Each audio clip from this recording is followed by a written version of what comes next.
For 10 days, I lay in the hospital, staring at the dull white ceiling and praying for strength. My daughter, Emily, visited every evening, but her husband, Ryan, rarely showed up. It didn't bother me at first. He at work, or so I thought. But when the nurse whispered one afternoon, "You're lucky to have a daughter like her. Not everyone has family they can count on," I felt a strange chill run through me. Something inside warned me that life at home was shifting in ways I couldn't yet see. The day I returned, the air felt different before I even opened the front door. My own house, where every picture frame and every little trinket carried decades of memories, sounded alive with unfamiliar voices. As I stepped inside, I froze. A woman I had never seen before walked past me holding a tray of tea, as though she owned the place. Behind her, a man reclined comfortably on my living room couch, remote in his hand, changing channels. "Who are you?" I asked, my voice trembling with both shock and anger. Ryan walked in from the kitchen, his face far too calm for the storm I was feeling. "Oh, you're back earlier than I expected," he said flatly. "These are my parents. They've been staying here while you were gone." Gone. That word pierced deeper than he realized. I looked at him, trying to hold myself together. "Staying here? In my house? Without asking me?" He smirked, glancing toward Emily, who stood silently behind him, her face pale. "Well, it's not just your house anymore, is it? We thought it would be better for everyone. They needed a place, and your rooms were empty." My heart raced. My own daughter avoided my eyes, and I felt an ache deeper than any hospital pain. I whispered, almost to myself, "Emily, you knew about this?" She finally spoke, her voice soft but steady. "Mom, I didn't want to upset you while you were sick. Dad's not here anymore, and maybe it's time you share this house with family." Family. The word tasted bitter. I clutched the strap of my hospital bag tighter. They had turned my absence into an opportunity. Yet I didn't shout. I didn't cry. Something inside me told me this was just the beginning, and that patience would serve me better than anger. And so I simply said, "All right, if this is how you decided things will be, let's see how long it lasts." But deep down, I knew I wasn't going to let them rewrite the meaning of home so easily. Ryan's parents didn't move from the couch when I entered the living room. The man, gray hair brushed neatly to the side, leaned back comfortably as if my house had been for years. His wife sat with an air of superiority, her hands folded in her lap, looking me up and down as though I were an intruder in my own home. The way she looked at me, judgmental, cold, unapologetic, ignited a fire in my chest. "Ryan," I said firmly, trying to keep my voice steady. "When I left for the hospital, this was my home. I don't recall ever giving permission for strangers to live here." The woman gave a short laugh. "Strangers? We're family now. Don't be so dramatic. Ryan told us you'd be away for a while, and honestly, this house was far too big for just one old woman. We thought we could help keep it lively." I stared at her, every word scraping my patience. One old woman. My lips tightened, but I refused to let her see how deeply that remark cut. Instead, I turned toward Emily. She still hadn't looked me in the eye, her hands fiddling nervously with the hem of her sweater. "Emily," I said softly, hoping she would hear the plea beneath my words. "You know this isn't right." Her eyes flickered briefly to mine before darting back to floor. "Mom, please just try to understand. Ryan's parents lost their apartment. They had nowhere else to go. It was only supposed to be temporary." "Temporary?" I repeated, my voice sharper now. "Then why do I see their clothes hanging in my closet? Why are there pictures on my mantle instead of my own grandchildren's?" Ryan's face darkened. He stepped closer, his tone calm but threatening in its confidence. "You've been sick. You should be grateful we've kept this house running. You couldn't handle it alone. My parents are helping us." Helping.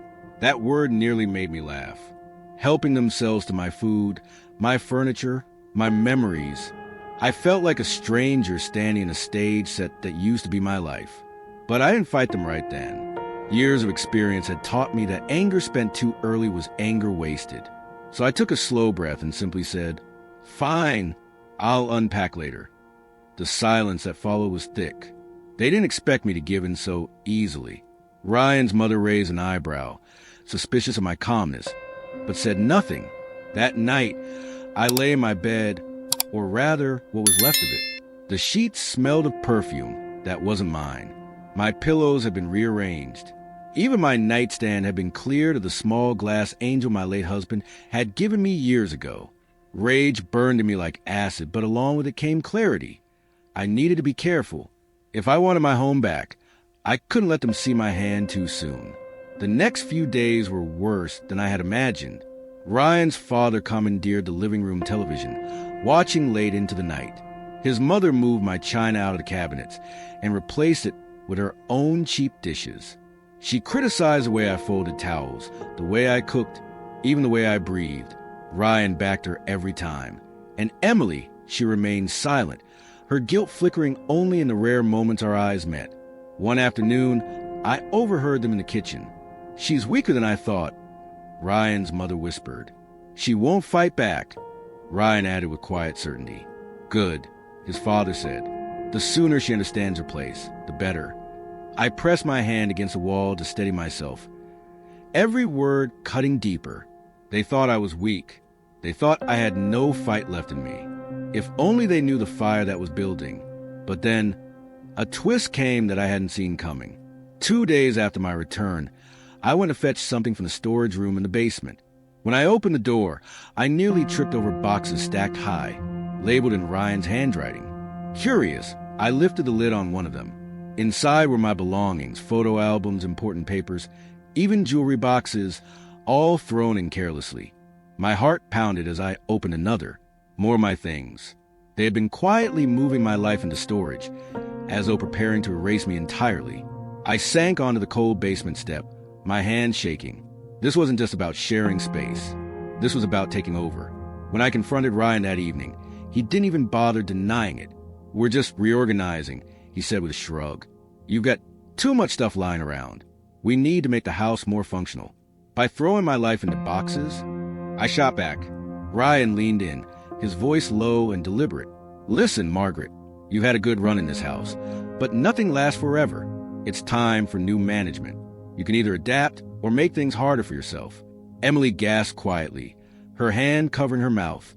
She whispered, "Ryan, please," but he silenced her with a glare. I felt my world shift under me. They weren't just temporary guests. They had a plan, and it involved pushing me out, slowly but surely. That night, while everyone slept, I walked through quiet rooms of my house. I touched the walls, the photos, the furniture, every piece of history they wanted to erase. Tears burned in my eyes, but beneath the grief, determination grew. If they thought they could strip me of everything, they were wrong. I began making mental notes. Which neighbors still cared for me, which documents I needed to secure, what leverage I still had. Revenge wasn't going to be loud or violent. It was going to be precise, patient, and unforgettable. And then, as if fate wanted to fuel my fire, I discovered something else. The next morning, while Ryan's mother barked orders at Emily in the kitchen, I quietly slipped into Ryan's office. He always left his laptop carelessly open, confident no one would dare touch it. I sat down, my hands trembling as I clicked through his files. At first, it was the usual emails, work documents, bills. But then I found a folder labeled plans. Inside were spreadsheets, timelines, even a draft of a property transfer document. My eyes widened as I realized the truth. Ryan wasn't just moving his parents in temporarily. He was preparing to have the house legally transferred into Emily's and his name. My house. The one my husband and I built from the ground up. The one we sacrificed for. The one filled with decades of love and memories. They wanted it for themselves. I closed the laptop carefully, my pulse racing. It was clear now. This wasn't just betrayal. This was theft, deception, and cruelty wrapped together. When I stepped out of the office, Emily was standing in the hallway. She had seen me. Her eyes were wide, her lips trembling. "Mom," she whispered, "what did you find?" I looked at her, 1,000 words unspoken between us. "Enough," I replied coldly. "Enough to know what your husband really thinks of family." Tears welled in her eyes, but before she could respond, Ryan's voice called from the other room. She quickly wiped her face and turned away, leaving me with the ache of her silence. That evening, I sat alone in my room, staring out the window at the quiet street. The house was buzzing with voices below, but inside me, a storm was brewing. They had underestimated me. They thought I was weak, fragile, too old to fight. But they forgot one thing. This was still my home, and I was going to remind them. The following days turned into a silent war inside my own home. Every step I took, every glance I caught from Ryan's parents, reminded me that they believed they were in control. The old woman strutted through my kitchen like she had birthed it. She rearranged the spice rack, tossed away food she claimed was too expired for civilized people, and even went so far as to throw my favorite teapot into the trash. When I pulled it out quietly later, she smirked and whispered, "Some things are better left in the past." Ryan's father treated the living room as though it were his throne.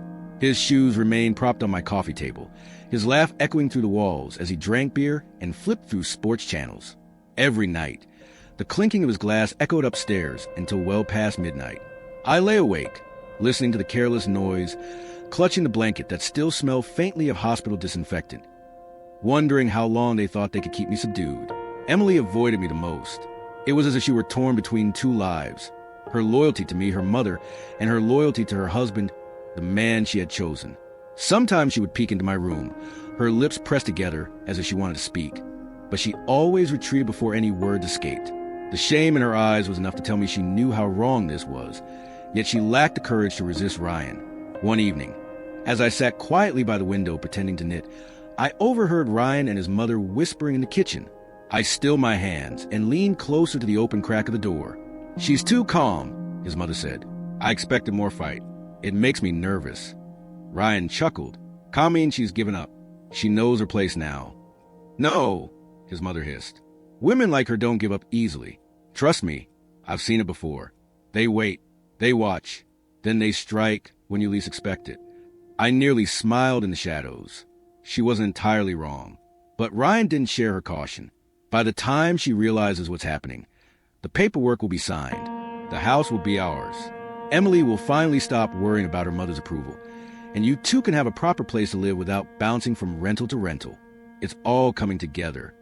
I gripped my knitting needles tighter, my heart pounding. Paperwork.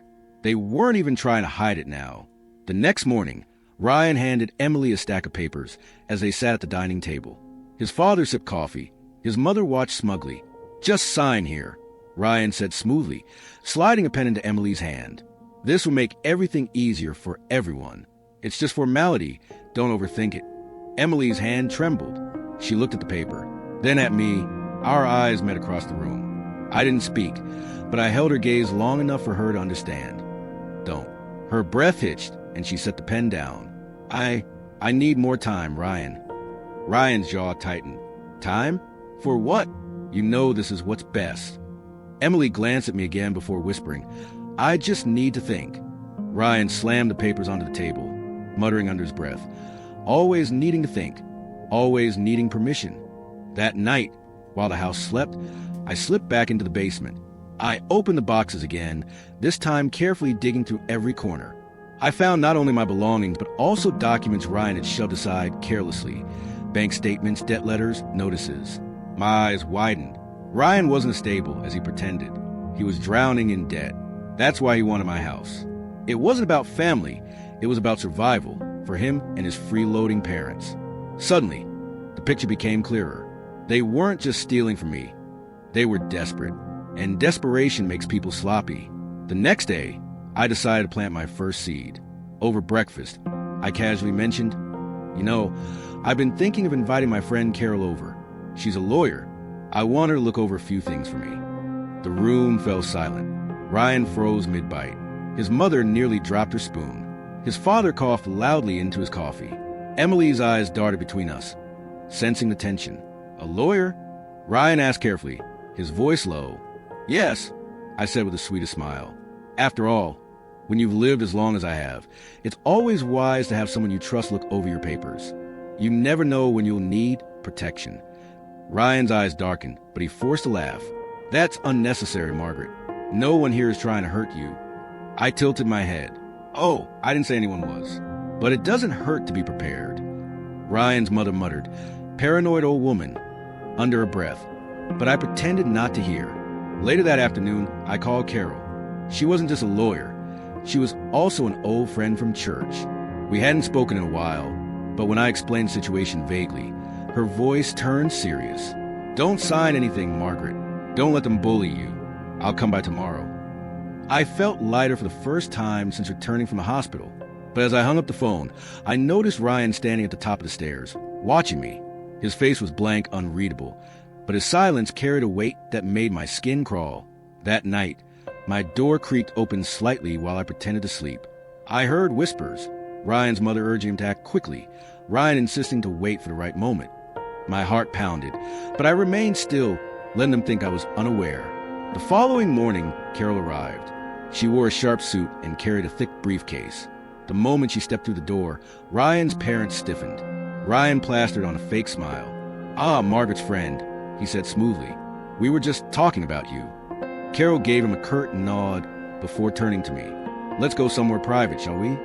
In my bedroom. I handed her the documents I had found. Her eyes scanned them quickly, her brows knitting together. "This is serious, Margaret. They're trying to draft a property transfer. Without your consent, if Emily signs, the house will slip from your hands legally." I nodded, my stomach tightening. That's what I feared. Carol looked at me with fierce determination. "We'll stop this, but you need to be careful. They won't like knowing I'm involved." And she was right. When Carol left later that afternoon, Ryan cornered me in the hallway. His voice was low, almost a growl. "You're making a mistake, Margaret. Bringing outsiders into family matters. It won't end well for you." I met his gaze without flinching. "This is still my house, and I won't let anyone take it from me. Not you, not your parents, not anyone." His lips curved into a cold smile. "We'll see about that." From that moment on, the atmosphere in the house grew heavier. Ryan's parents whispered more often, their voices carrying urgency. Emily grew quieter, retreating into herself. And Ryan, he began watching me more closely, as though waiting for me to slip, waiting for an opening. But what he didn't realize was that I'd already begun turning the game in my favor. He thought I was weak, fragile, outnumbered. He thought my age made me defenseless. But what he failed to understand was that patience was my greatest weapon. I had survived more storms in my life than he could imagine, and I was ready to show him that this storm would end with me still standing. For the first time in days, I slept soundly, knowing one truth. They had underestimated the wrong woman. The morning after Carol's visit, the house felt different. Ryan's parents no longer strutted around as freely. They whispered more, their voices tense, their footsteps hesitant whenever they passed my room. They were shaken by the sight of a lawyer in their playground, though Ryan tried to mask his frustration behind a cool, composed facade. Emily, on the other hand, seemed restless. I noticed how she lingered by my door before leaving for work, as though she wanted to step in and talk, but couldn't find the courage. Her silence screamed louder than words, and I wondered if her conscience was finally starting to stir. But Ryan, he was changing. His patience with me thinned with every passing hour. Small irritations set him off. He snapped at Emily for leaving dishes in the sink, shouted at his mother from his place in the remote, and once slammed the door so hard the walls trembled. Beneath his fake smiles and polished manners, a storm brewed, and I could feel it drawing closer. One afternoon, as I sat quietly reading the corner, Ryan approached me with a calmness that felt unnatural. He leaned against the arm of my chair, lowering his voice so only I could hear. "You think you're clever, don't you? Bringing in lawyers, making threats? You don't realize how fragile your position is." I didn't lift my eyes from the book. "Fragile? No, Ryan. Fragile is depending on an old woman's house, because you can't manage your own debts." His face stiffened. For a brief second, I saw the mask slip. His jaw clenched, his nostrils flared. Then he leaned closer, his breath hot against my ear. "Careful, Margaret. You're walking on thin ice. You don't want to make me your enemy." I finally looked at him, meeting his eyes with steady defiance. "Ryan, you already made yourself my enemy the moment you brought strangers into my home without my permission." He straightened slowly, a cold smile tugging at his lips. "We'll see who wins this little game." Then he walked away, his footsteps echoing ominously through the hall. Later that evening, as I stepped into the kitchen to prepare tea, I overheard Ryan's mother and father again. Their voices were sharper this time, panicked. "You promised this would be easy," his father hissed. "You said she wouldn't fight back." "Stop panicking," Ryan muttered. "I have it under control." "Control?" his mother snapped. "That lawyer could ruin everything. If she files anything, the house won't be ours." "Leave it to me." Ryan growled. "Margaret won't win. She's old, she's tired, and she's one step away from breaking." I gripped the counter to steady myself, my teacup rattling against the saucer. They thought I was breaking, but they were the ones cracking under the weight of their greed. The cracks widened the next day. I noticed Emily sitting at the dining table, staring at the unsigned papers. Her face was pale, her eyes distant. When she caught me watching, she whispered, "Mom, what would happen if I signed them?" My chest tightened. "You'd be handing over everything your father and I built. You'd be giving your husband and his parents the power to erase me." Her lips trembled. "Ryan says it's just a formality, that it won't change anything."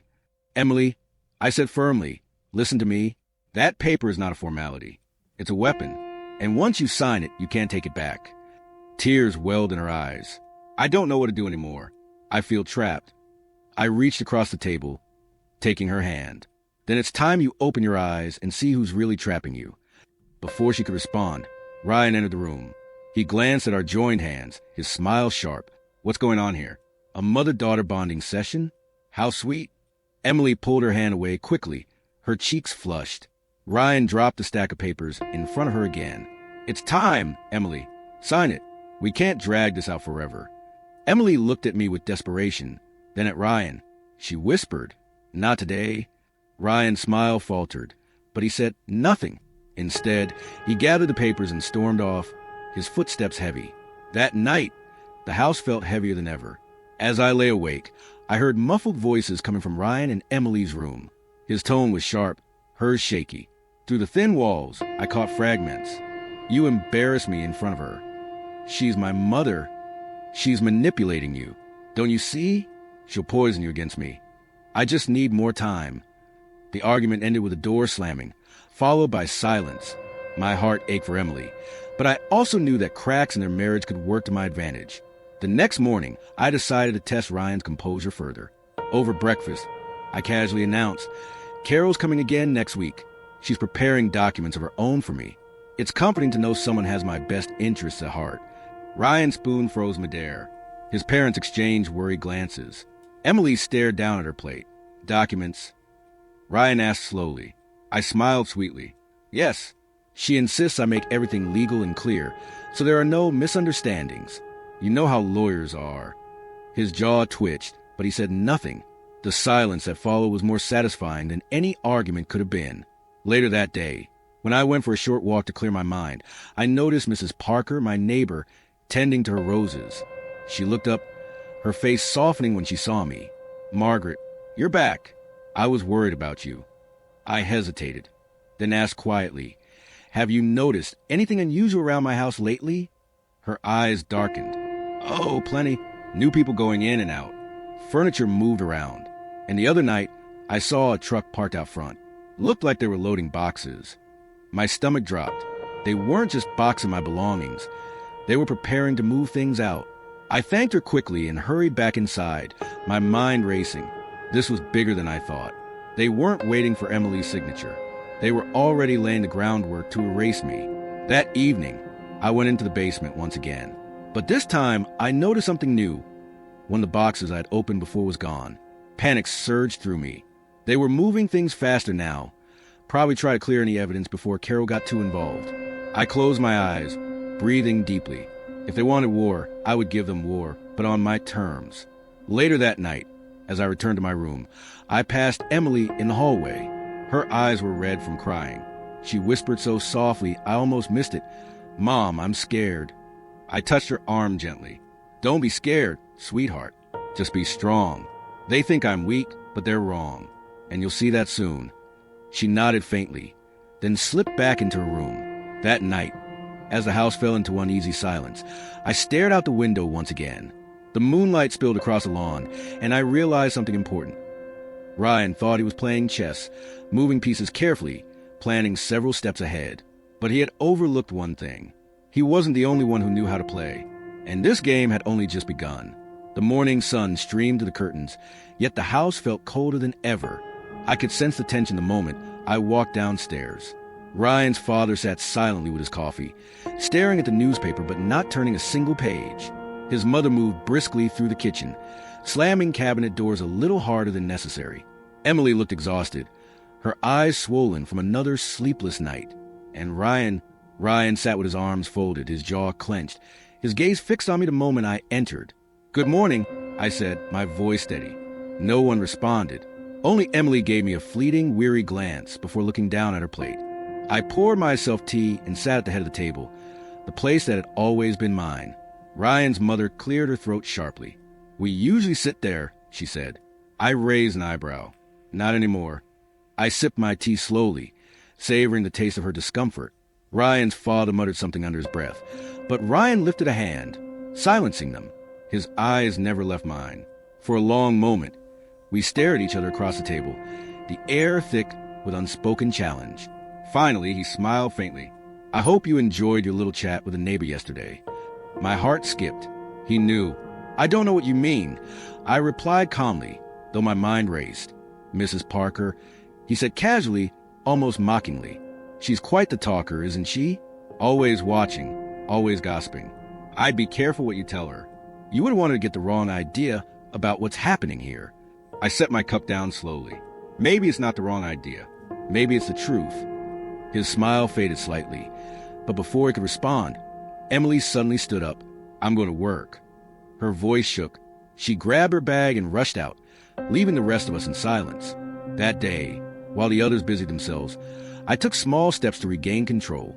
I began moving items back from the basement into their original places. A vase here, a framed photograph there. Each object was like reclaiming a piece of my soul. Ryan's mother noticed, of course. She frowned as I set my husband's photo back on the mantel. "You're wasting your energy," she sneered. "Things are changing. You can't stop it." I smiled softly. "Maybe, but some things never change. Like who this house really belongs to." Her lips pressed into a thin line, and she turned away. Later that afternoon, I caught Ryan on the phone in his office. His voice was sharp, impatient. "I don't care what it costs. Just make it happen," he snapped. "I want the papers ready by Friday." "Yes, I know she hasn't signed yet. Emily will cave. She always does. Just have everything prepared." I slipped away quietly, my heart racing. Friday. He was accelerating his plan. Time was running out. That evening, I decided to take a bolder step. As we sat at dinner, I spoke casually. "Carol will be back tomorrow. She's bringing someone with her this time." Ryan's fork clattered against his plate. "Someone?" "Yes," I said, my voice light, almost cheerful. "She insisted I meet one of her colleagues. He specializes in property law. Isn't that thoughtful?" The table went silent. Ryan's parents exchanged panicked glances. Emily's eyes widened, a flicker of relief crossing her face. Ryan, however, forced a laugh. "You're making this too complicated, Margaret. Lawyers, colleagues, all unnecessary." I leaned forward slightly. "Then you shouldn't be worried, should you?" His smile faltered. For the first time, I saw doubt creep into his eyes. That night, unable to sleep, I wandered quietly through the darkened house. As I passed Emily's room, I heard muffled sobs. My heart ached. I tapped gently on the door. "Emily?" She hesitated, then opened it. Her face was pale, her eyes red. "Mom," she whispered. "I don't know what to do anymore. Ryan's pushing harder every day. He says if I don't sign, he'll..." She broke off, covering her mouth. I stepped inside, closing the door behind me. "He'll what?" The arrival of the woman and child ripped through the fragile silence of that household like a blade through fabric. Nothing about the evening felt real. It was as though a secret curtain had been drawn aside to reveal an uglier, hidden play that had been running in parallel all along. Emily stood still, her lips parted as if she wanted to speak, but couldn't force the words out. The child, barely 5 or 6 years old, clung to the hem of the woman's coat, wide-eyed and frightened. His features were like a haunting echo of Ryan's, his jawline, the shape of his eyes, the way he held his mouth. Denial would have been impossible, even for a practiced liar like Ryan. Ryan's immediate instinct was to bluster. He raised his hands in half-hearted dismissal, his tone sharp but hollow. "This is absurd. I don't know who you are, and I don't appreciate this intrusion."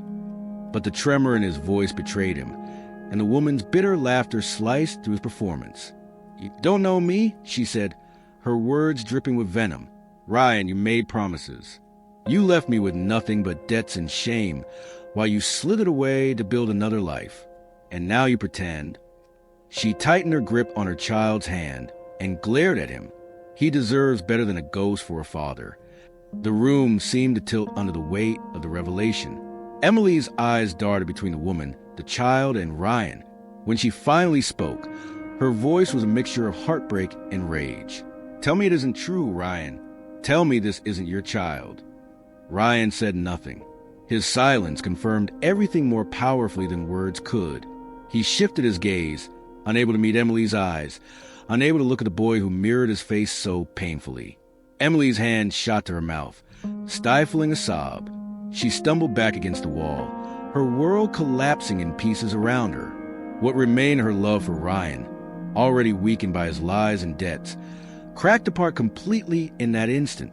I stepped closer to the woman, my tone calm, steady, and deliberate. "Why now? Why come here?"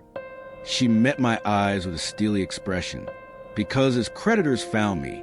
They said he owed them, and when they couldn't find him, they followed the trail to me. I can't carry his burdens anymore. If he wants to ruin lives, let him face the wreckage himself. I won't let my son pay for his sins." Her words struck me harder than I expected. Here was another victim of Ryan's endless deceit, forced into his web of destruction against her will. For a moment, I pitied her, but pity quickly gave way to something sharper: resolve. If she was willing to expose him, then she could be a powerful ally in unraveling his schemes. Ryan, however, was unraveling faster than ever. He slammed his fist against the wall, startling the boy into tears. "Enough," he barked. This circus, this invasion, it ends now. You will leave, and you will never come back." But his fury lacked conviction. It was the roar of a cornered animal, not the command of man in control. His parents, drawn by the commotion, appeared in the doorway, their faces etched with dread. They had heard enough to understand that their son's lies stretched further than even they had imagined. Emily finally found her strength. She stepped toward Ryan, her voice trembling but defiant. "You lied about everything. The debts, the threats, and now this. You swore to me that I was your future, your everything. But all along, you were just using me, just like you used her." She pointed at the woman, her hand shaking with rage. "I won't be your shield anymore." Ryan turned on her, his face twisted with desperation. "You don't understand. They'll kill me if I don't fix this. I did what I had to. Emily, for us." "For us?" Emily spat. "You've never done anything for anyone but yourself." Her words landed with the force of a hammer blow. For the first time, Ryan faltered, his mask slipping completely. He looked small, pathetic, exposed. But I knew better than to underestimate him. A man like Ryan, cornered, would lash out in dangerous ways. Over the next days, the house became suffocating. The woman left, but not before warning me that the creditors were growing bolder. "They'll come here," she said quietly, her eyes flicking toward Ryan. "And when they do, they won't just be after him. They'll take whatever they want." Her warning lingered long after she was gone. Emily grew colder, more resolute. She began quietly moving her belongings into my room at night, creating a space for herself separate from Ryan. Her trust in me deepened, and with it, her willingness to plan. She was no longer the timid girl Ryan could manipulate. She was sharpening herself into something formidable, an ally I could count on. Ryan, meanwhile, became reckless. His absences stretched into nights, sometimes days, returning with bruises, with a stench of alcohol and smoke, his eyes red and wild. He muttered about deals that would save them all, but he offered no details. His parents avoided him, retreating to their room, whispering about selling their belongings to cover his debts, though we all knew it wouldn't be enough. The twist none of us expected came late one evening when the phone rang. Emily answered, her face draining of color as she listened. She handed the phone to me with trembling hands. The voice on the other end was low, cold, and unmistakably threatening. "We gave him chances," the man said, "but your son plays games. The house will be ours, one way or another. Prepare yourselves. Next week we collect." The line went dead before I could respond. The threat wasn't just financial anymore. It was physical, imminent, inevitable. The safety of my home, my daughter, even the fragile lives of Ryan's parents. All was on the edge of being consumed by his chaos. And yet, beneath the fear, I felt something else. Clarity. The storm was closing in, but storms could be redirected. If Ryan thought he could sacrifice us to save himself, he would soon learn that we were no longer his victims. We were waiting, watching, and preparing. Emily, her eyes blazing with newfound determination, gripped my hand. We'll let him dig his grave.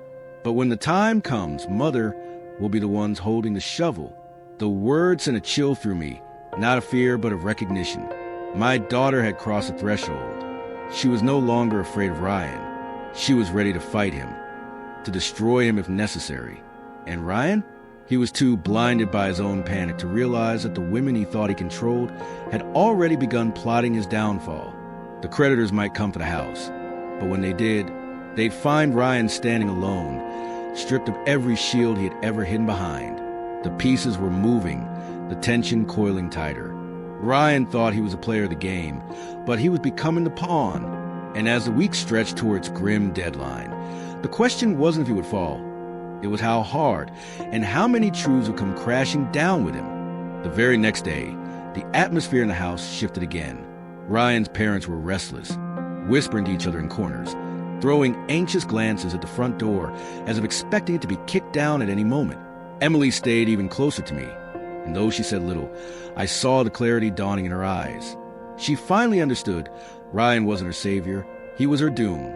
That evening I acted. While Ryan was out, I gathered Emily and his parents in the sitting room.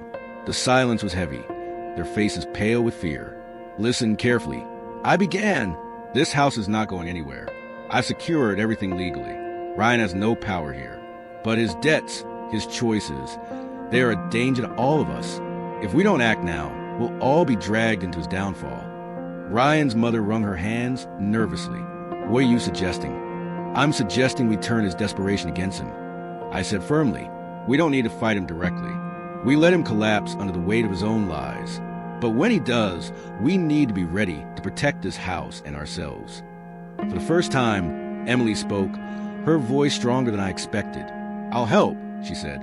Whatever you need me to do, I'll do it. I'm done being afraid. Her words filled me with fierce pride. My daughter was finally stepping out of the shadows Ryan had cast over her. The twist came faster than I expected. That very night, long after everyone had gone to bed, there was a furious pounding at the front door. I crept from my room and peered through the upstairs window. Two men stood at the threshold, both broad-shouldered, dressed in dark coats, their faces hard as stone. My blood ran cold. Ryan appeared moments later, rushing down the hall to meet them. He opened the door cautiously, but they pushed past it without hesitation, their voices low and threatening. I couldn't hear every word, but I caught enough. Payment deadline, last chance. Ryan's responses were frantic, his voice cracking with desperation. For the first time, I saw him stripped of all pretense, all arrogance. He wasn't a confident manipulator anymore. He was a terrified man standing on the edge of ruin. And as I watched him tremble under the weight of the very demons he had invited into his life, a thought crystallized in my mind. This was the beginning of his end, but I also knew something else. If I played this right, I wouldn't need to destroy myself. He was already destroying himself. All I had to do was wait for the pieces to fall. The pounding on the front door that night wasn't just a warning. It was the first crack in Ryan's carefully crafted mask, and from that crack, everything else began to spill. I barely slept, listening to the low rumble of men's voices downstairs, Ryan's frantic attempts to sound confident, and the sudden silence that followed when the men finally left. The house itself seemed to groan under the weight of secrets. For a long time, I sat by my bedroom window, staring into the night, knowing this wasn't over. It was only the beginning of something much darker. The next morning, Ryan avoided everyone. His face was pale, his hands shook when he poured himself coffee, and his eyes darted constantly to windows, as if expecting those men to reappear at any second. His arrogance was crumbling into paranoia. He barely spoke to his parents, snapped at Emily when she asked harmless questions, and stalked through the house like a trapped animal. Emily found me later, her expression hardening with something new, resolve. I heard them, she whispered. Who were those men, Mother? Why were they threatening him? I hesitated for a moment before deciding that she deserved the truth. Ryan is drowning in debt, Emily. The men you saw, they weren't friends. They were collectors, dangerous ones. If he doesn't pay them, they'll come back, and next time they won't just be threatening words. Her face paled, but then her jaw tightened. He lied to me. He promised stability, protection, a future, and all this time, he was building our life on nothing but lies. There was pain in her eyes, yes, but also awakening clarity. For the first time, she looked at Ryan not as a husband to cling to, but as a predator who had lured her into his cage. That shift gave me hope. Days turned into a tense routine. Ryan disappeared for long stretches, muttering about meetings and arrangements. Each time he left, I feared he wouldn't come back, and a guilty part of me wished he wouldn't. His parents began walking on eggshells, whispering together in tight corners, their nerves fraying. They knew something was unraveling, but were too afraid to admit it out loud. One evening, just after sunset, another twist arrived, literally on our doorstep. A letter slipped beneath the door, no name on the envelope, only a single folded sheet of paper inside. When I opened it, my heart clenched. Your son's time is running out. If he cannot pay, the house will.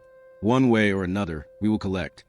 The handwriting was jagged, almost violent, the kind that sent shivers down my spine.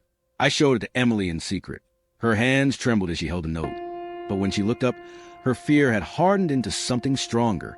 "We can't let him take us down with him," she whispered. "If they're watching, if they know about the house, then we need to act first." Her words stunned me. The timid girl who once quaked at Ryan's raised voice was now speaking of action, of strategy. I realized then that Ryan's cruelty had forged something unexpected in her, a strength even she hadn't known she possessed. That night, while Ryan was out again, Emily and I began quietly preparing. We documented everything, every threat, every suspicious incident, every manipulation. We met with Daniel, the attorney, in secrecy, compiling evidence not only of Ryan's debts, but also his attempts to force me out of my own home. Piece by piece, we were building a fortress of truth that would eventually crush him. But Ryan, in his desperation, was also plotting. I didn't know it then, but he was making dangerous bargains, cutting deals with the very people who sought to destroy him. He had convinced himself that if he could somehow get the deed to the house, he could appease them, at least for a time. And that meant his obsession with my home was stronger than ever. The next twist came when Ryan attempted something bolder than ever before. Late one night, I was awakened by the faint sound of footsteps outside my room. I rose silently, pressing my ear to the door. The handle turned slowly, cautiously. My pulse quickened. I reached for the lamp, ready to strike if necessary, but the door never opened. Instead, I heard the sound of my desk drawer creaking open. He was searching again. I stepped into the hallway, my presence catching him off guard. His face froze in a mask of fury and fear. "What are you doing, Ryan?" I asked, my voice calm but cutting. He straightened, papers clutched in his hands, irrelevant bills and old letters. He had hoped for more. "Don't play games with me, Margaret," he hissed. "I know you're hiding it. The deed. Give it to me, and maybe I can still save this family." She shook her head, tears streaming down her cheeks. "He said he'll make sure you regret it. He said this house isn't worth tearing the family apart. He said, I'll lose everything if I don't listen to him." I held her hands tightly. "Emily, listen to me. You won't lose everything. You'll lose everything if you do listen to him. He's manipulating you. This isn't about family. It's about greed." She buried her face against my shoulder, sobbing. "I don't know how to fight him." "You don't have to fight him," I said softly. "That's my battle. But I need you to be strong. I need you to trust me." She nodded faintly, but I could feel the weight of her fear pressing against me.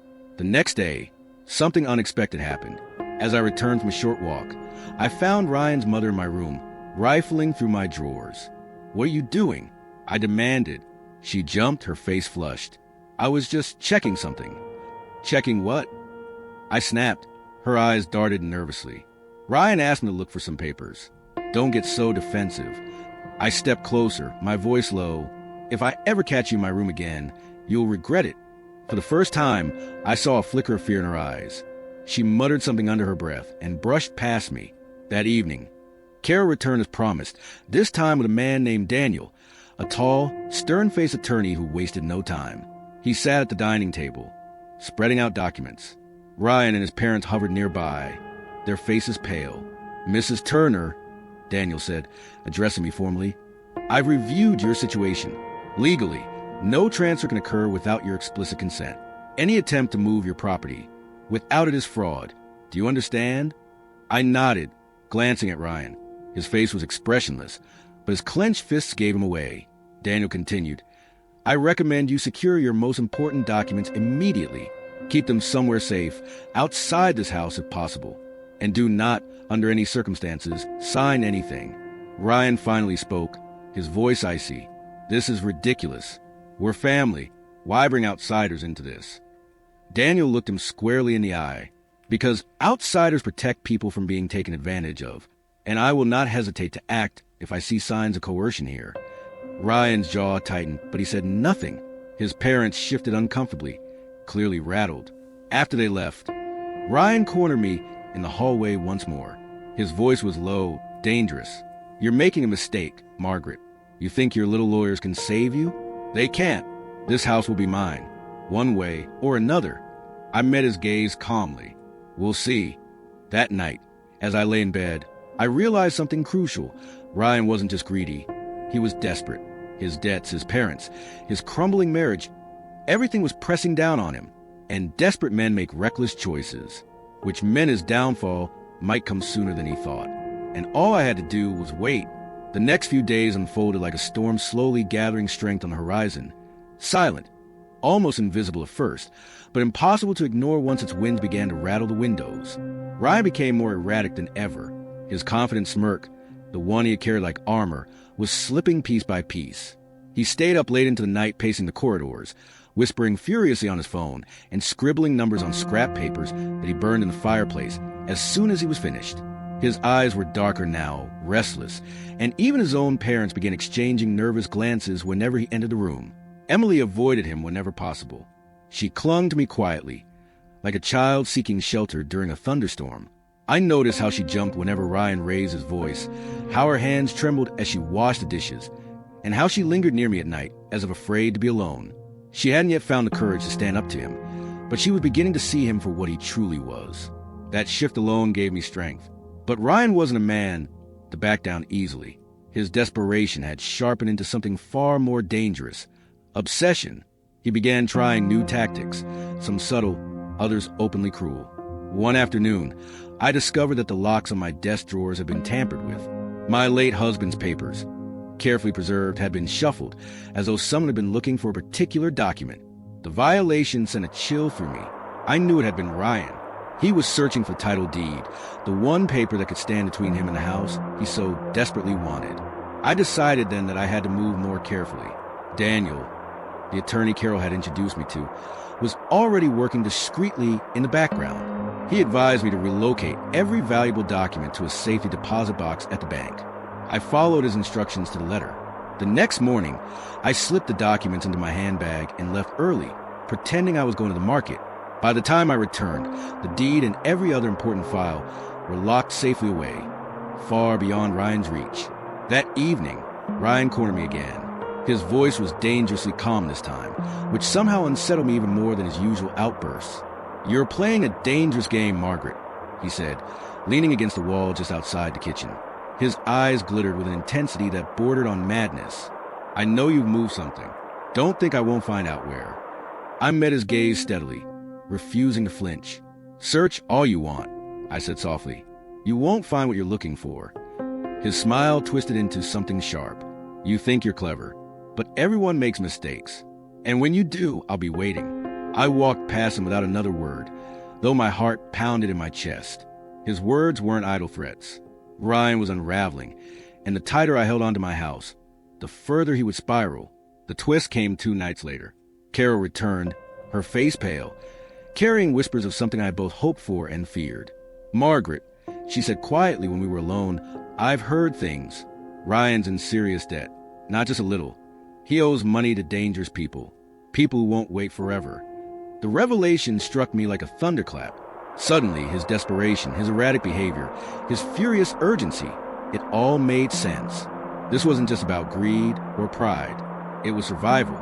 He needed my house not because he loved it, but because it was the only asset large enough to save him from whatever trap he had walked into. Carol leaned closer, her voice dropping to a whisper. If he doesn't pay them soon, they'll come looking. And when they do, it won't just be Ryan who suffers. They'll drag anyone connected to him into the mess. Even Emily, even you. My stomach tightened. The house was mine, yes, but the thought of strangers banging on the door, of Emily caught in the crossfire, filled me with dread. And yet, beneath that dread, a strange spark flickered. An opportunity. Ryan's weakness was finally exposed. If I could use it correctly, it might become the weapon I needed to end this nightmare once and for all. The week that followed was unlike any other I had ever lived through. Every tick of the clock seemed louder, every shadow stretched longer, and the air itself grew heavier inside that house. Ryan became a ghost of himself, pacing to the halls at odd hours, muttering about fixing it all, while his hands shook violently, as though he were a puppet with strings being pulled too tight. His parents were slipping into despair, their once proud expressions replaced by hollow-eyed dread. And yet, amidst all this chaos, Emily was changing before my very eyes. She no longer allowed Ryan's words to dominate her. When he barked orders or pleaded with her in desperation, she met him with a silence sharper than any insult. That silence enraged him more than screams ever could. Once, late at night, he cornered her in the hallway, his face twisted in panic. "Emily, you don't understand. This isn't just about me. They'll kill us all if I don't pay them back. I need you to stand by me. Just one last time." But Emily only stared at him, her jaw clenched, her eyes like cold glass. "One last time? That's what you said every other time, Ryan. But every last time just drags us further down. You don't care who gets buried under the weight of your lies, as long as you're standing on top." Ryan recoiled as though her words had struck him physically. He muttered something incoherent and stormed out of the house, slamming the door behind him. Emily didn't flinch. Instead, she came to me, her expression fierce but oddly calm. "Mother," she whispered, "if we want to survive this, we can't just wait for them to come. We need to be ready." And so we began to prepare. Not with weapons, not with money. We had none to spare, but with knowledge. Emily started digging into Ryan's affairs more deeply than before. She found old bank slips, hidden letters, scraps of information that pieced together like fragments of a shattered mirror. What we discovered stunned us both. Ryan hadn't simply borrowed from a single group of creditors. He had taken money from multiple factions, some small-time loan sharks, others far more dangerous, and had promised each of them repayment using the same non-existent funds. He had built a house of cards so fragile that one gust of wind would send it all tumbling down. The twist, however, was darker still. Among his hidden papers, Emily uncovered correspondence with a man neither of us had heard of before, Victor. The letters suggested that Victor wasn't just another creditor. He was something far more sinister, a figure with influence that reached into places polite society pretended didn't exist. His words were chillingly clinical. "If you fail again, Ryan, the consequences will not stop at you. You have dragged too many into your mess. We will balance the scales however we see fit." Emily read the letter aloud, her voice steady despite the trembling of her hands. "Mother, he didn't just put himself at risk. He put us all directly in their sights." The room seemed colder after those words.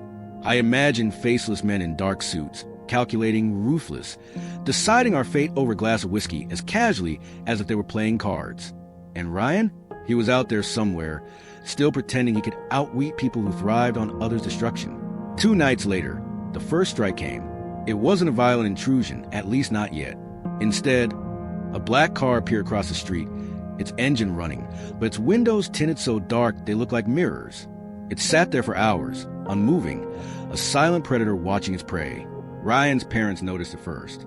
His mother clutched at her rosary beads, whispering frantic prayers, while his father paced the window like a caged lion. But Emily only narrowed her eyes. "They're not here for us tonight," she said quietly. "They're warning us that they can be, anytime they choose."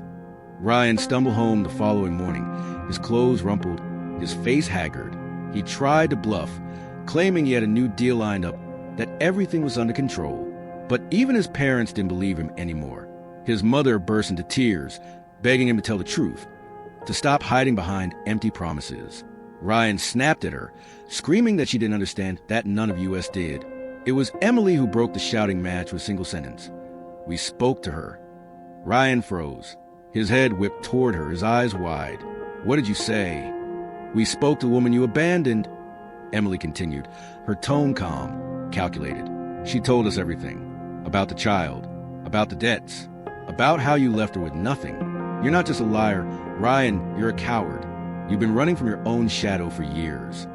Ryan's mouth opened and closed like that of a fish gasping for air. His fury ignited, but Emily didn't flinch.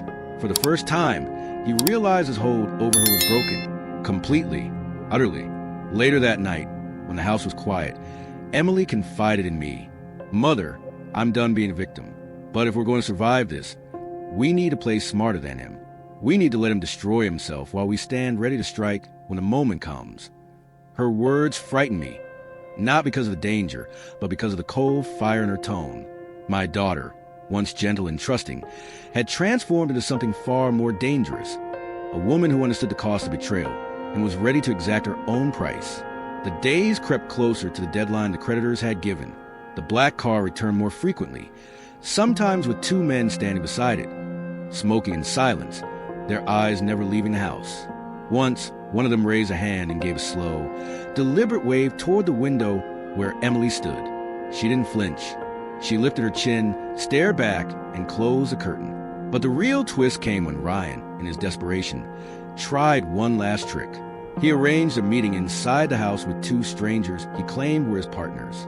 They arrived late in the evening, well-dressed but with a hardness in their eyes that no amount of polished clothing could disguise. He introduced them as investors, men who would supposedly pay off the debts if we showed trust by signing over part of the property as collateral.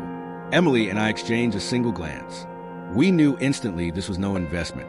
It was a con, another desperate ploy by Ryan to salvage his crumbling world by sacrificing ours. When the men left, promising to return in 3 days for our signatures, Emily's fury boiled over. She cornered Ryan in the living room, her voice low and shaking with restrained rage.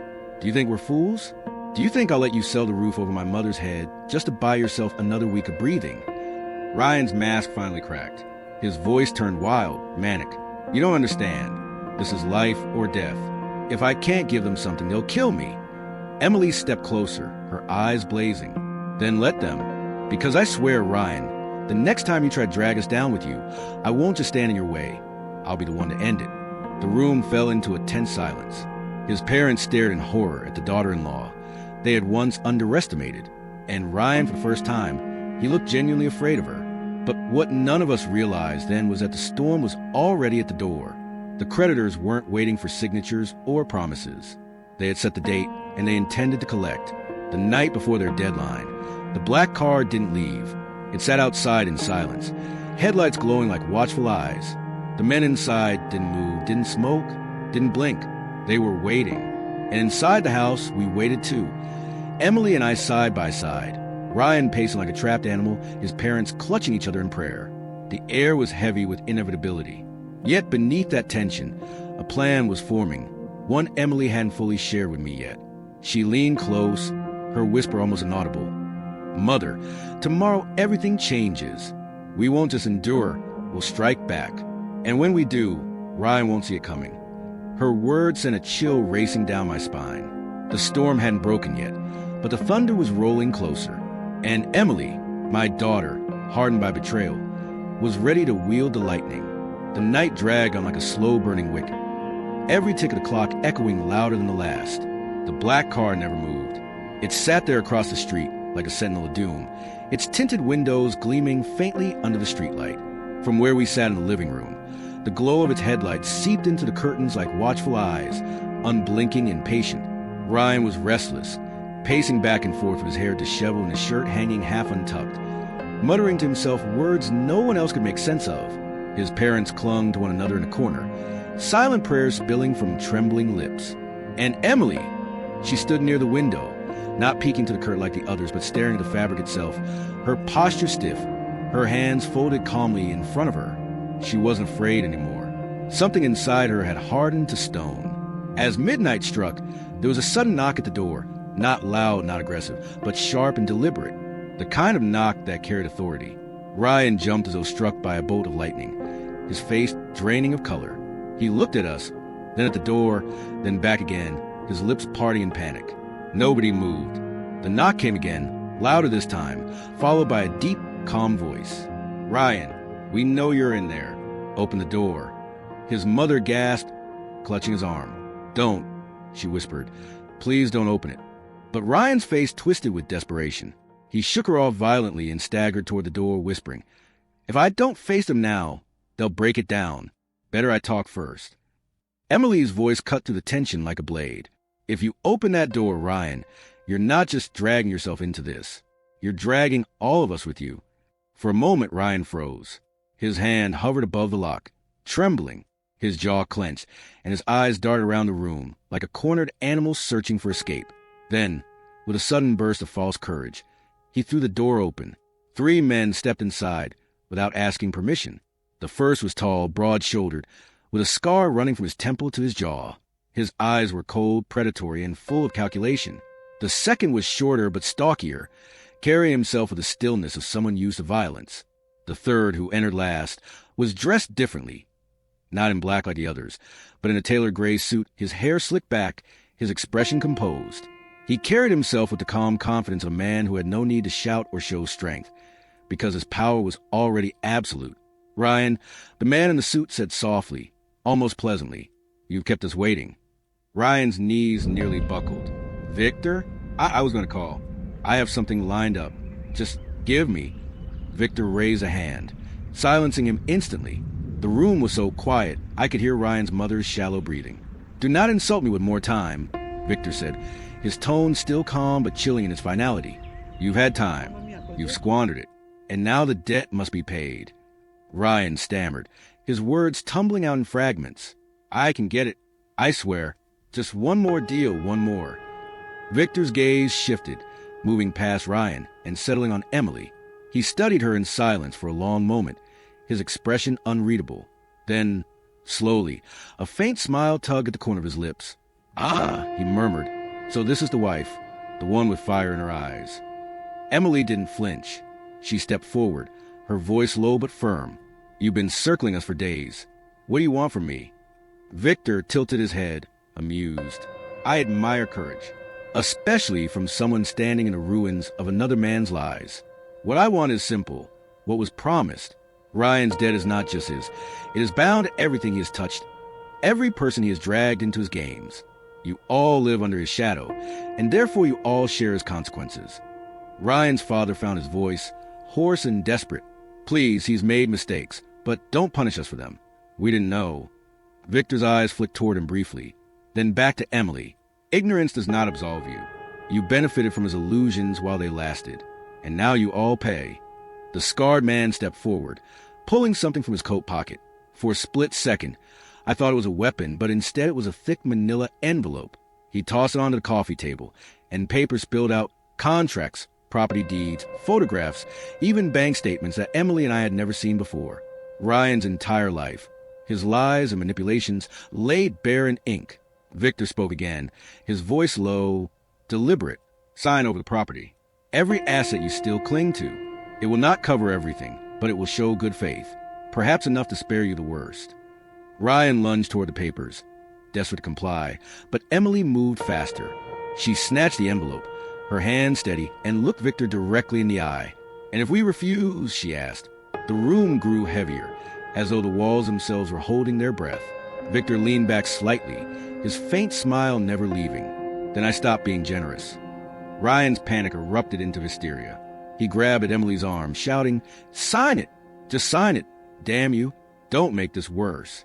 His voice cracked with terror, spit flying from his lips. But Emily tore her arm free, glaring at him with pure fury. "No, Ryan, I won't let you use me as your shield again."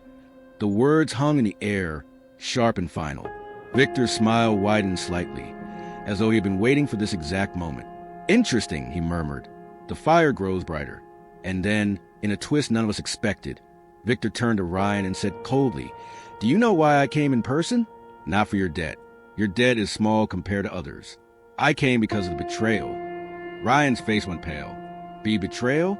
Victor's eyes darkened, his tone venomous. "You didn't just fail to pay me, Ryan. You stole from me.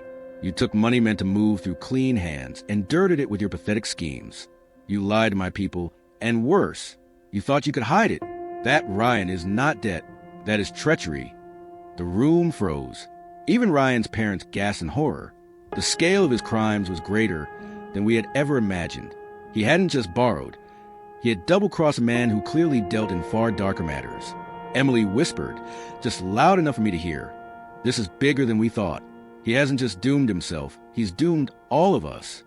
Victor took a step closer to Ryan, his voice dropping to a whisper that somehow carried to the entire room.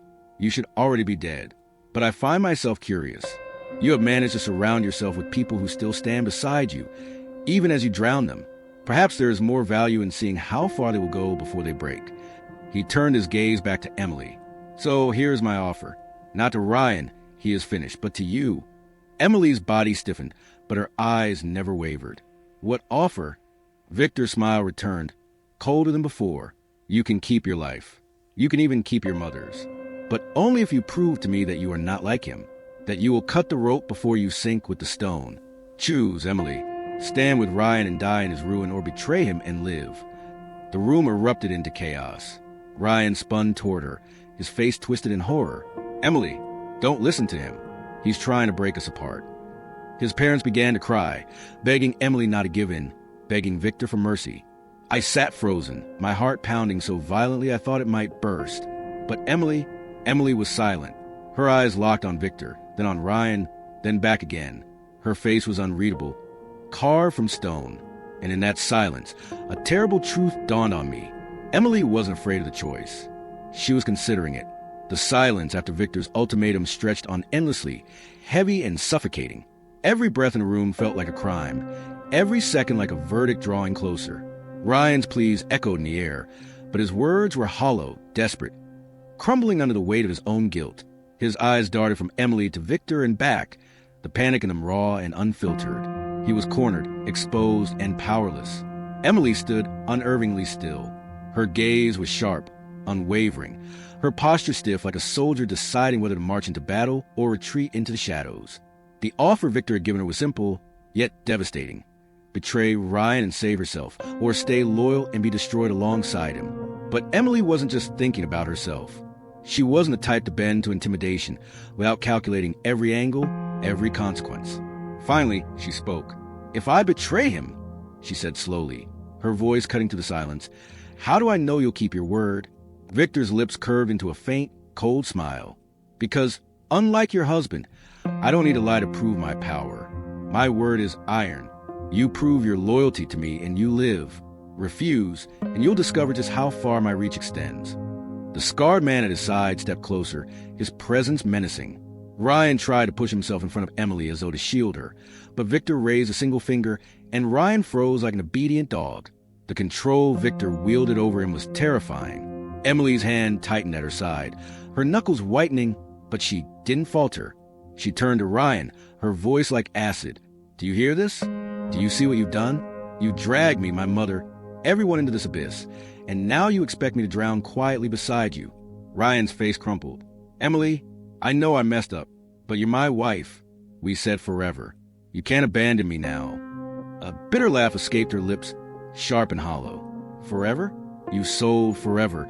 The day you made deals behind my back. The day you gambled with our lives. And now you want to go down with you?" She shook her head, her eyes brimming with fury but not with tears. "You already abandoned me long before tonight." Victor watched with amusement, his smile widening slightly, as if savoring collapse of Ryan's world. But Emily's silence afterward wasn't surrender. It was calculation. She wasn't ready to bend, not to Ryan and not to Victor. She was studying him, weighing his words, searching for cracks in his armor. Then, with deliberate calm, she turned back to Victor. "If I do this, if I prove I'm not like him, I want more than just my life. I want protection. For me, for my mother. I want to disappear where your shadows can't reach." Victor tilted his head, intrigued. "Clever. You bargain, even now. I like that. But protection has a price. Are you prepared to pay it?" Emily didn't flinch. "Tell me the price." Victor's eyes gleamed with something unreadable. He leaned forward slightly, lowering his voice so that it carried an intimate menace. "Prove your worth by giving me something Ryan has never managed to deliver. Leverage. There are others in this city who think they can cheat me as he did. Find me their names, their weaknesses, and you'll have my protection. Deliver them, and Ryan's sins will no longer matter." The words hit like a thunderclap. It wasn't just about Ryan anymore. Victor was expanding the game, pulling Emily into his world of deceit and danger. He was tempting her with survival, but demanding blood in return. Ryan fell to his knees, tears streaming down his face. "No, Emily, don't do this. Don't get involved with him. He's using you. Please, don't become like me." But Emily didn't move toward him. Instead, she crouched down so they were eye level. Her expression was cold, almost unrecognizable. "You already made me like you, Ryan. The moment you lied to me, the moment you put a target on my back, you stripped away the life I thought I had. Now I have no choice but to survive. And survival doesn't come with loyalty to a sinking ship." Ryan sobbed, his hands clutching at her arms, but she tore herself free and stood tall again. Victor clapped his hands once, softly, the sound echoing with eerie finality. "Magnificent. I knew you had more steel than the rest of them. Very well, Emily. Consider yourself on trial. Impress me, and you'll walk away untouched. Fail, and you'll wish you had chosen death tonight." The men behind him shifted, and for the first time I noticed a faint outline of weapons beneath their coats. They weren't bluffing. This was no empty threat. Victor signaled, and the scarred man handed Emily a slim black folder. Inside were photographs of men and women she had never seen before. Wealthy faces, businessmen, politicians. Each photo had scribbled notes beneath it. Names, dates, locations, whispered rumors of corruption. "Start here," Victor instructed. "One of these faces is lying to me. Find out who and bring me proof. Do this quickly and your freedom is yours." Emily's hand shook as she held the folder, but she masked it behind a facade of composure. She nodded once, firmly. "Fine, I'll do it." Victor's cold smile returned. "I knew you'd see reason." He turned to leave, his men following, but before stepping outside, he paused and glanced back at Ryan. "As for you, your time is up. The only reason you're still breathing is because of her. Pray she succeeds, or you'll die screaming." With that, they were gone. The door clicked shut, and the black car outside roared to life before disappearing into the night. The house was plunged into silence once more, but it was not the same silence as before. This was heavier, darker, filled with the weight of what had just happened. Ryan collapsed completely, sobbing into his hands. His parents clung to each other, their faces etched with grief. And Emily just stood there, the folder still in her hands, her face unreadable. When I finally found my voice, it was a whisper. "Emily, what have you done?" She turned to me, her eyes sharp, her voice low. "What I had to." But even as she said it, I saw something flicker in her gaze, something dangerous. It wasn't just survival driving her now. It was resolve. She wasn't simply going to play Victor's game. She was planning something bigger, something darker. And in that moment, a terrifying thought struck me. Emily might not only betray Ryan, she might betray Victor too.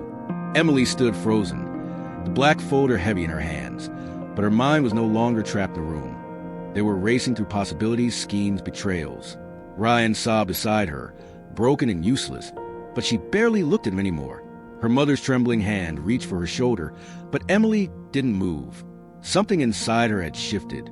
Days passed in restless silence. Emily began moving carefully. Secretly, she studied the photographs, the notes Victor had given her, but in between, she started piecing together something else, something Victor hadn't asked for. Buried in Ryan's office files, hidden behind false names and encrypted accounts, Emily discovered that Ryan wasn't just careless with debts. He had stolen from Victor millions, and worse. Ryan had recorded conversations, blackmail material on Victor's men. Files so dangerous they could topple everything if they fell into the wrong hands. That's when Emily's plan changed. The night Victor came for answers, Emily was ready. His men stormed into the house, their presence chilling. Ryan dropped to his knees immediately, begging, incoherent, clinging to any threat of mercy. But Emily, she was calm, collected, her expression unreadable as she held up the folder. "I found what you wanted," she said smoothly, her voice steady. "Proof that one of your men is betraying you." She slid the documents across the table. Victor's cold eyes flicked over them, and slowly he nodded, satisfied. But then Emily added, her tone shifting like a knife. "And I also found something else, something Ryan has been hiding from both of us." Victor's smile froze. He looked at her sharply. Emily pulled out a small USB drive, placing it delicately on the table. Every secret conversation, every stolen dollar, every betrayal. He wasn't just careless. He planned to use it against you. If you killed him quietly, maybe you'd never know. But I don't want to survive by hiding. I want to survive by proving I'm smarter than him, and maybe smarter than you. The room fell silent. Ryan's face turned white, his eyes wide with betrayal. "Emily, no, you can't." But before he could finish, Victor's scarred man drove a boot into his chest, knocking the air from his lungs. Victor leaned back in his chair, studying Emily with renewed fascination. "You betray your own husband like this? Hand me the knife for his throat." Emily's gaze didn't waver. "He betrayed me long before I betrayed him. Consider this justice." Victor let out a low, dangerous laugh. "You are far more dangerous than I thought. Perhaps I should fear you more than him." Then, unexpectedly, Emily smiled, a thin, chilling smile. "You should." Victor's eyes narrowed, but before he could respond, the house lights flickered, then went dark. In the chaos, Emily's voice cut through. "You think you're the only one who can play this game, Victor? That USB isn't just with me. It's already been sent to people you can't reach. If I disappear tonight, your empire burned by morning." The men around Victor froze. For the first time, even he looked uncertain. Emily stepped closer, her voice deadly calm. "So here's my offer. You walk away. You leave me and my family alone. I don't expose you, and I don't destroy what you've built. Or you try to kill me here and now, and by sunrise, every one of your enemies will have what's on that drive." It was a gamble so insane that even Ryan, gasping on the floor, couldn't believe she had the audacity to play it. Victor stared at her for a long, suffocating moment. Then slowly he began to clap, soft, deliberate, mocking. "Magnificent," he said finally. "You've outplayed your husband and threatened me in the same breath. I should kill you for the audacity." He stood, towering over her, but then leaned close enough that only she could hear. "But I won't. Not tonight, because I think you're more useful alive than dead." For now, with a signal of his hand, his men dragged Ryan away, his cries echoing into the night. Emily didn't stop them. She didn't even look back. When the door shut behind them, silence filled the house once more. Her mother sobbed softly in the corner, but Emily stood tall, her face set in stone. She had won, for now. She had outmaneuvered both her husband and Victor. But the cost was everything: her marriage, her innocence, her safety. As she stared into the darkness outside, one chilling thought gripped her heart. She hadn't just survived Victor's game. She had become part of it, and there was no turning back.